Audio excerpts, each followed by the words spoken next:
అందులో ఏం రాసుందో తొందరగా చెప్పి తగలడు. మీ అందరికీ పెద్ద షాకింగ్ న్యూస్ లా అనిపిస్తుంది. కమర్షియల్ సినిమా ఎలివేషన్స్ లా ఎందుకు అంత బిల్డప్? తొందరగా చెప్ప. కంగారుగా ఉంది, తొందరగా చెప్పమ్మా.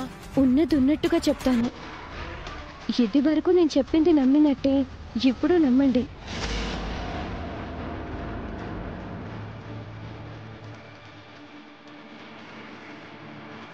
భరణి నక్షత్రం, మేషరాశి, కార్తీక మాసం, శుక్రవారం నాడు వేదవతి గారి లాంటి జాతకంతో పుట్టిన ఈ ఇంటి వారసురాలు అక్షయ్ వలనే ఈ కార్యం సిద్ధిస్తుందని వీటిలో రాసుంది.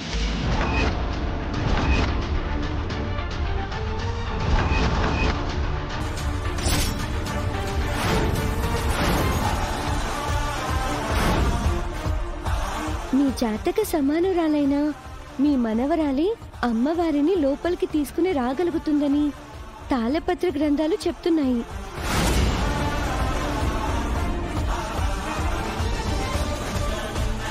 అక్షయ్ తప్ప మరొకరి వలన అది సాధ్యం కాదని ఎందులో క్షుణ్ణంగా ఉంది పెద్దవిడ గారు. అబద్ధం, ఇది పచ్చి అబద్ధం. ఈ విధంగా చెప్పమని అవని ముందే నీకు ట్రైనింగ్ ఇచ్చిందా ఏంటి? మనం చూడకుండా వీళ్ళు సైగలు చేసుకున్నట్టున్నారు. అమ్మో, ఇది మామూలుది కాదు. మన తిండి తింటూ మన ఇంట్లో ఉంటూ పరే వాళ్ళకి ఫేవర్ చేస్తుంది. దొంగమొహంది. ముందు దీన్ని ఇంటి నుంచి బయటికి గెంటేయాలి గ్రాని. అమ్మా అర్చన, నువ్వు బాగా చదివావా లేదంటే ఏదైనా పొరపాటు పడుతున్నావా? మరోసారి క్లియర్ గా చదువమ్మా. మీకు నా మీద ఏదైనా అనుమానం ఉంటే మీ కులగురువు గారు ఎవరో ఉన్నారని అన్నారు కదా, ఆయన్ని పిలిపించుకొని చదివించుకోండి. మీ అనుమానాలకు నివృత్తి కలుగుతుంది. అర్చనతో అబద్ధం చెప్పించాల్సిన అవసరం నాకు లేదు. ఆ అక్షయ నా కొడుకుకి పుట్టిన సంతానం కానప్పుడు మా మనవరాలు ఎలా అవుతుంది? అది ఒక తప్పుడు సంబంధం, తప్పుడు సంతానం. దానికి మా కుటుంబానికి ఎటువంటి సంబంధమూ లేదు. మీరు మీ అపార్థాలతోనే బ్రతుకుతూ ఉండండి. ముందు ముందు జరగాల్సిన అనార్థాలు జరిగిపోతూ ఉంటాయి. తాళపత్ర గ్రంథాలు చెప్పిన దానికే నేను కట్టుబడి ఉంటాను. అక్షయ్ వచ్చిన తర్వాత తన ద్వారానే అమ్మవారిని మీ ఇంటికి పంపిస్తాను. నేను కూడా ఊహించింది జరిగింది.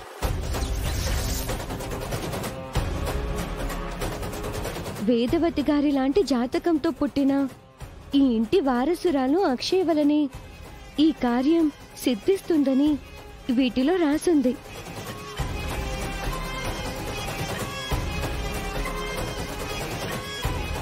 విగ్రహం ఇంటి నుంచి బయలుదేరినప్పుడే ఇటువంటిదేదో జరుగుతుందని నాకు అనిపించింది. అదే విధంగా జరిగింది. అమ్మవారికి ఆ ఇంట్లోకి వెళ్లడం ఇష్టం లేదు. వాళ్ళకి సరైన బుద్ధి చెప్పింది. అలాగే కావాలి. నా కూతురే తిరిగి విగ్రహాన్ని తీసుకువెళ్లగలుగుతుంది అని గ్రంథాలలో రాసి ఉండడం చాలా విచిత్రం అనిపించిందక్క.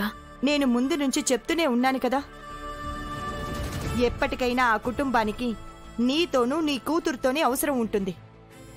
ఆ రోజు అది రుజువవుతుంది. అందుకే అమ్మవారు నిన్ను ఆ ఇంట్లోకి అడుగు పెట్టనివ్వలేదు. ఏది జరిగినా మన మంచికే అని అంటారు కదా, అలాగే జరిగింది.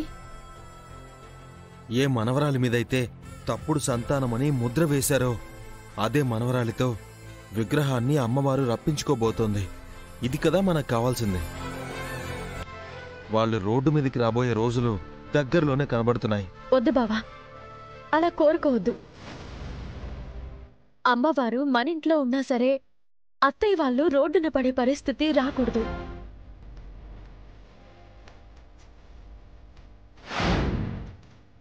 అమ్మవారి దయ వలన అందరూ బాగుండాలంతే. నీ జీవితాన్ని, నీ కాపురాన్ని ఈ అమ్మవారే చక్కదిద్దాలి. నీ బిడ్డని నీ దగ్గరికి చేర్చాలి. నీకు బాగా ఎక్కువ అవుతుందే. నీకంటేనా? నీకంటే ఆ అక్షయ నయంలా అనిపిస్తుంది. అవునవును, నువ్వేమన్నా వానపాముల సైలెంట్ గా ఉండేది. నేను త్రాచుపాముల పైకి వస్తున్నాను. ఎవరి గురించి ఎదురు చూస్తున్నావు? నాన్న గురించి. నాన్న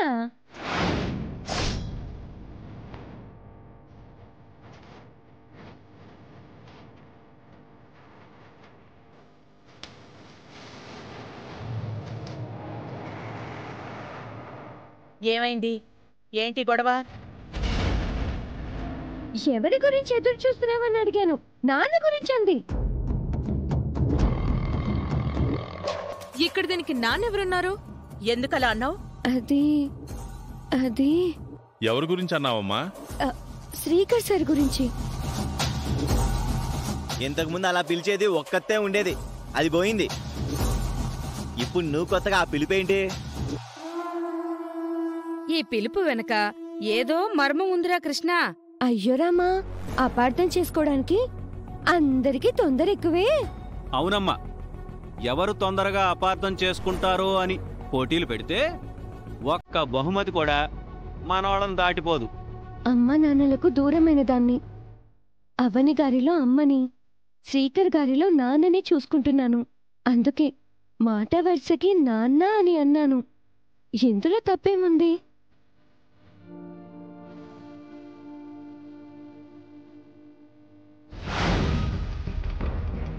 అదిగో నాన్న వచ్చినట్టున్నారు.